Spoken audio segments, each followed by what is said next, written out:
திமுகவுல முக்கியமா பல கேள்விகளை எழுப்பினாங்க. ஆளுநர் உரையின் போது நடந்த சம்பவங்கள பத்தி திமுகவுடைய முன்னாள் அமைச்சர் சிவசங்கர் ஒரு கேள்வி கேட்டிருந்தாரு. இந்த அ தமிழ் தாய் வாழ்த்து முதல்ல பாடப்பட்டுச்சு. அதன் பிறகு தேசிய கீதம். ஆளுநர் பேசி முடிச்சதுக்கப்புறம் மறுபடியும் தேசிய கீதம். 2 முறை தேசிய கீதம் பாட வேண்டிய அவசியம் என்ன? இதுவரை இல்லாத மரப மீறி நீங்க ஏன் செயல்பட்டீங்க? அப்படின்னு ஒரு கேள்வி ஒண்ணு கேட்டாரு. அவரு கேட்கறது ஏன் தான், ஏன்னா கடந்த 60-70 வருஷமா வந்து பாத்தீங்க அப்படின்னா இந்த தமிழ்நாட்டினுடைய சட்டப்பேரவை கூட்டத்துல வந்து முதல்ல வந்து தமிழ் தாய் வாழ்த்து தான். ஆமா. முடியும் போதுதான் வந்து தேசிய தேசிய கீதம் கீதம். செய்கிறது வந்து வழக்கம். இதையே அவரும் சொல்லி சொன்னாரு. இதை நம்ம வந்து பள்ளிக்கூடத்துல இருந்தே நம்ம ஃபாலோ பண்ணியிருக்கோம். ஆரம்பத்துல பள்ளிக்கூடம் தொடங்கும் போது தமிழ் தாய் வாழ்த்து, முடியும் போது பள்ளிக்கூடம் முடியும் போது தான் தேசிய கீதம் பாடுவாங்க. அப்பலேருந்தே நம்ம வந்து பழகியிருக்கோம். அப்படிதான் பழகியிருக்கோம். இது என்ன புது நடைமுறை அப்படின்னு ஒரு கேள்வி எழுப்பியிருந்தாரு. ஆமா, இத வந்து தேசிய கீதம் பாடல்னு சொல்லிதான் வந்து ஏற்கனவே இருந்த திமுக அரசாங்கத்துல வந்து கவர்னர் இருந்தார்ல ஆர் என் ரவி, ஆமா. வெளிநடப்பு பண்ணிட்டே இருந்தாரு 3-4 வருஷமா. ஆமா. தேசிய கீதம் பாடுங்க, தேசிய கீதம் பாடுங்கன்னு சொல்லி. இப்ப வந்து அதுக்கு வேலை இல்லாம பண்ணிட்டாங்க. அது தவக அரசு மரபை மீறி இது வந்து செயல்பட்டு இருக்காங்க. இதையே ஆதவ அர்ஜுனா அதையும் குறிப்பிட்டு தான் சொல்லியிருந்தாரு. உள்ள வரும்போதே ஆளுநர் வெளிநடப்பு பண்ற அளவுக்கு நீங்க செயல்பட்டீங்க போன முறை.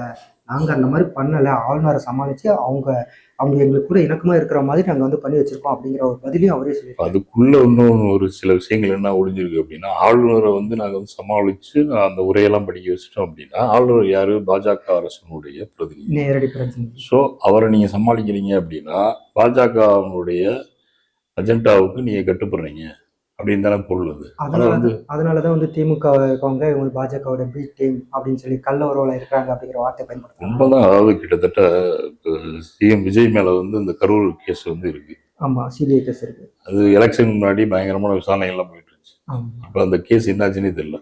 அதை பத்தி யாருமே பேசவே இல்லை. இன்னொன்னு, பாஜக அரசு சம்பந்தமா எந்தவித பிரச்சனையை வந்து இவர் வந்து சுட்டி காட்டுற மாதிரி தெரியல. இது வரைக்கும் இல்ல, இனிமேலும் பண்ண மாட்டாரு. அப்படின்றப்ப என்ன, அது வெட்ட வெளிச்சமா தெரியறதுதான் பாஜகவுக்கு ஒத்துழைக்கிட்டு இருக்காங்க, ஊதுகுழலா இருக்காங்கன்றதுதான் அது மூலியமா தெரியுது. ஓகே, இதுக்கப்புறம் சிவசங்கர் பேசுறப்ப இன்னொரு முக்கியமான ஒரு வார்த்தை வந்து சொன்னாரு. சினிமா ஒரு டைரக்டரை பத்தி சொல்லி அவர் பேசுறாரு. அது மிகப்பெரிய அளவுல சிரிப்பலையாகவும் மாத்திச்சு, அங்க மிகப்பெரிய அளவுல கேள்விக்குறியையும் ஏற்படுச்சு. அதாவது திமுக வந்து ஆட்டத்தை ஆரம்பிச்சு அப்படிங்கிறதுக்கான அறிகுறி அதுதான். சிவசங்கர் மூலியமாக ஆட்டத்தை ஆரம்பித்து விட்டார்கள். 6 மாசம் டைம்லாம் கிடையாது, உடனடியாக ஆரம்பிச்சாச்சு. முதல் சட்டப்பேரவை கூட்டத்திலே ஆரம்பிச்சாச்சு அதிரடியா.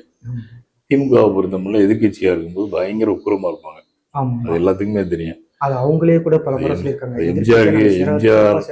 எம்ஜிஆரையும் சரி ஜெயலலிதாவும் சரி திரிக்க விட்டது வந்து திமுக.